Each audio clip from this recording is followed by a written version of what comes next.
Hey everyone, welcome to CUT times. I hope you all are good.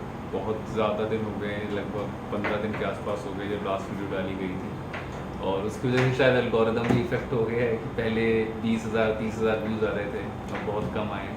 खैर, we वो busy जहाँ हम job कर रहे हैं, उस खैर जो भी स्टूडेंट्स को पढ़ा रहे हैं उस सब चीज़ में।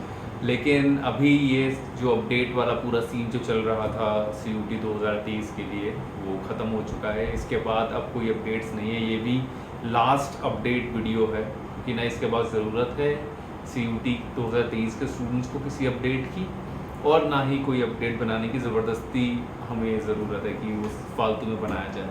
ठीक, कुछ बेसिक से क्वेश्चंस हैं आप लोगों के, पहले उन्हें एड्रेस कर देते हैं। उसके बाद जो इस चैनल पे वीडियोस आएंगी वो ब्रॉडली करंट अफेयर्स और पढ़ाई लिखाई से रिलेटेड, क्योंकि UPSC के प्रिपरेशन के दौरान अब सब चीज़ें पढ़ाई से ही रिलेटेड हैं बच्चों को पढ़ाते हुए। तो वही सब चीज़ें रहेंगी, चाहे वो NCERT की पढ़ाई हो, चाहे वो करंट अफेयर्स की पढ़ाई हो, चाहे जो मणिपुर या इस तरीके की जो भी मुद्दे हैं उन्हें जो भी स्टूडेंट्स 4-4,500 स्टूडेंट्स जो जुड़े हैं 18-19 साल की उम्र में, अभी हम लोग एक IAS इंस्टीट्यूट में पढ़ाते हैं। तो अगर आप लोग चाहते हैं कि यहाँ से किसी तरीके से आपका एकेडमिक एनरिचमेंट हो सके, तो you can feel free to मतलब ज्वाइन द जर्नी, वरना उसके बाद नहीं है तो फिर आपकी मर्ज़ी है। खैर, कुछ बेसिक सी चीज़, बट उससे पहले जो एक ब्रॉड देखा गया है ब्रॉडली कि किस तरीके से स्टूडेंट्स का एडमिशन हो रहा है नहीं हो रहा है, तो आई वॉज अमेज्ड कि इस इतने मतलब लगभग मेरी एक स्टूडेंट है, उसके 550 के आसपास मार्क्स आए हैं। She was from general category और उसका एडमिशन नहीं हुआ अनफॉर्चुनेटली अभी तक।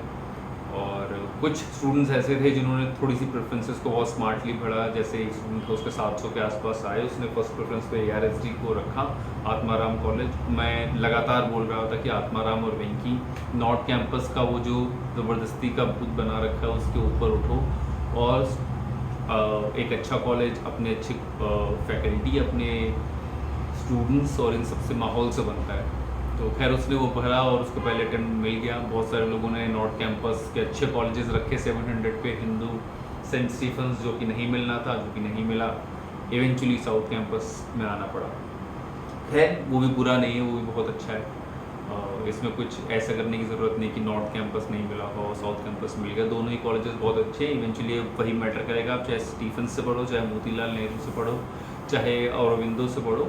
अब यही मैटर करेगा कि आप इन 3 सालों में अपनी लाइफ कितनी अच्छी तरीके से जी रहे हो। और वो लाइफ जीने की जो डेफिनेशन है वो ये है कि आप प्लीज़ पढ़ाई करना, वरना 3 साल के बाद बहुत गिल्ट होगा कि पढ़ाई नहीं की। और पढ़ाई के अलावा सिर्फ पढ़ाई मत करना। 2 तरह के स्टूडेंट्स रहेंगे, एक जिन्होंने खूब पढ़ाई की होगी और एक जो मतलब बिल्कुल ही पढ़ाई छोड़ देंगे। दोनों एक्सट्रीम्स पे मत रहना। साथ में जो डिबेटिंग सोसाइटीज़ होंगी या जो किसी भी तरीके की सोसाइटी होगी उसका पार्ट बनो, ठीक। और जो जिस अपडेट के लिए मैं यहाँ हूँ वो ओरिएंटेशन का, बहुत सारे लोग पूछ रहे हैं कि ओरिएंटेशन का क्या है, कि उसमें जाने की बहुत ज़्यादा ज़रूरत है कि नहीं। तो ओरिएंटेशन DU का ऐसा होता है कि पहली बात तो ये कि कोई जाने की ऐसा नहीं कि जाना ही जाना है, बट ये है कि कॉलेज का पहला दिन होता है। ब्रॉडली उस दिन जो भी आपके डिपार्टमेंट के फैकल्टी मेंबर्स होंगे वो आएंगे, आपसे मुखातिब होंगे, आपसे बातचीत करेंगे, अपने बारे में बताएंगे। हमारी मैम जो थी, मुझे अभी भी याद है, डॉक्टर कल्पना मलिक, वो पहले दिन आई थी, सारे स्टूडेंट्स थे, और हमें उन्होंने एड्रेस करते हुए पढ़ाई लिखाई के अलावा जो एक चीज़ बोली वो ये कि ये 3 साल कॉलेज के फिर से नहीं आएंगे, ठीक। तो वो चीज़ आप लोगों के लिए भी है कि वो फिर से नहीं आएंगी। तो ओरिएंटेशन में ऐसा नहीं है कि कुछ होना ही है। अब ये सवाल है कि एंट्री किस तरीके से होगी। तो एंट्री के लिए अभी आप लोगों ने जो फ़ी पेमेंट की है उसी फ़ी पेमेंट का आप लोग प्रिंट आउट निकाल लेना, और जब तक आपका आइडेंटिटी कार्ड नहीं बन जाता है तब तक उसी चीज़ को दिखा के आपकी एंट्री होगी, ठीक है। तो वो जो फ़ी रिसीट है आपकी, उसी फ़ी रिसीट को दिखा के आपकी एंट्री होगी। और जब डॉक्यूमेंट वेरिफिकेशन के बाद बार बार ODA DU में किस तरीके से डॉक्यूमेंट वेरीफाई होगा, तो वो डिपार्टमेंट वाइज डॉक्यूमेंट वेरिफिकेशन होता है। और वो भी ऐसा नहीं है कि आपको तुरंत ही जाके करवाना है। आप लोग आराम से अपने PGs वगैरह, अपने हॉस्टल्स वगैरह देख लो और अपना टाइम ले लो। अगर सारी चीज़ें हो गई हैं तो कॉलेज के इनिशियल डेज़ क्यों ख़राब करने हैं, बिल्कुल जाओ अभी से ज्वाइन करो। मैं नहीं कहूँगा कि डिले करो, अगर कोई प्रॉब्लम है तो ही रुको, वरना तो बिल्कुल जब से कॉलेज शुरू है लगभग 15-16 तारीख से तभी से शुरू करो। और ये जो वेरिफिकेशन वाली चीज़ें हैं, ये इसके लिए आपको पूरा आप जिस तरीके से जाना चाहते हो अपने कंफर्ट पे रहो। अब आपका एडमिशन अगर हो गया है तो आपको किसी हाई तौबा की ज़रूरत नहीं है, आपने फ़ी के पे कर दी है, एडमिशन फ्रीज़ कर लिया है अपना, तो कोई हाई तौबा की ज़रूरत नहीं है। आप चाहो तो 1 महीने बाद भी जाओ, क्योंकि आपका एडमिशन इंटैक्ट ही रहेगा, लेकिन जितना जल्दी जाओ उतना ज़्यादा बेहतर होगा। ठीक, तो ये थी लास्ट अपडेट कम थी, थोड़ी सी सलाह ज़्यादा थी।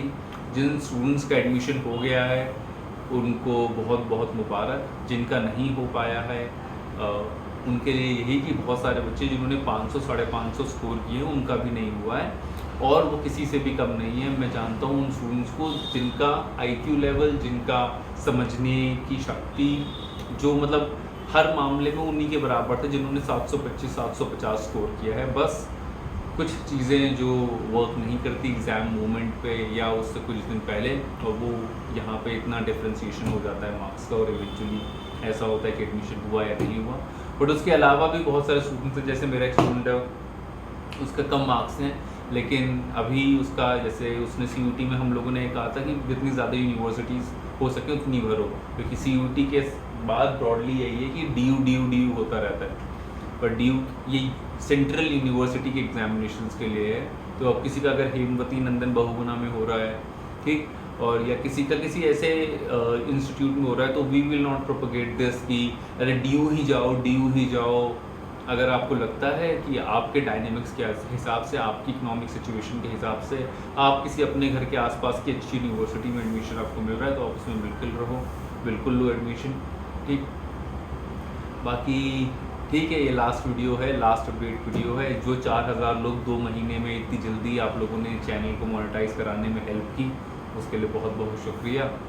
और अब यहाँ से दूसरी तरीके से जर्नी शुरू होगी। यहाँ से ये होगा कि हम जो भी डेलिकेट टॉपिक्स हैं इंटरनेशनल रिलेशंस के, इकॉनमी के, उसे जितना फ़नी, जितना अच्छी तरीके से पढ़ सकते हैं, जितना इजी लैंग्वेज में पढ़ सकते हैं, चाहे वो मणिपुर का कोई क्राइसिस हो या इस कोई बिल हो जो बहुत ही ज़्यादा इम्पोर्टेंट हो, ठीक, तो या इंडिया चाइना के बीच में कुछ हो, या US रशिया की वॉर हो, उन चीज़ों को समझेंगे, देखेंगे, और साथ में NCERTs की प्रिपरेशन तो करेंगे ही।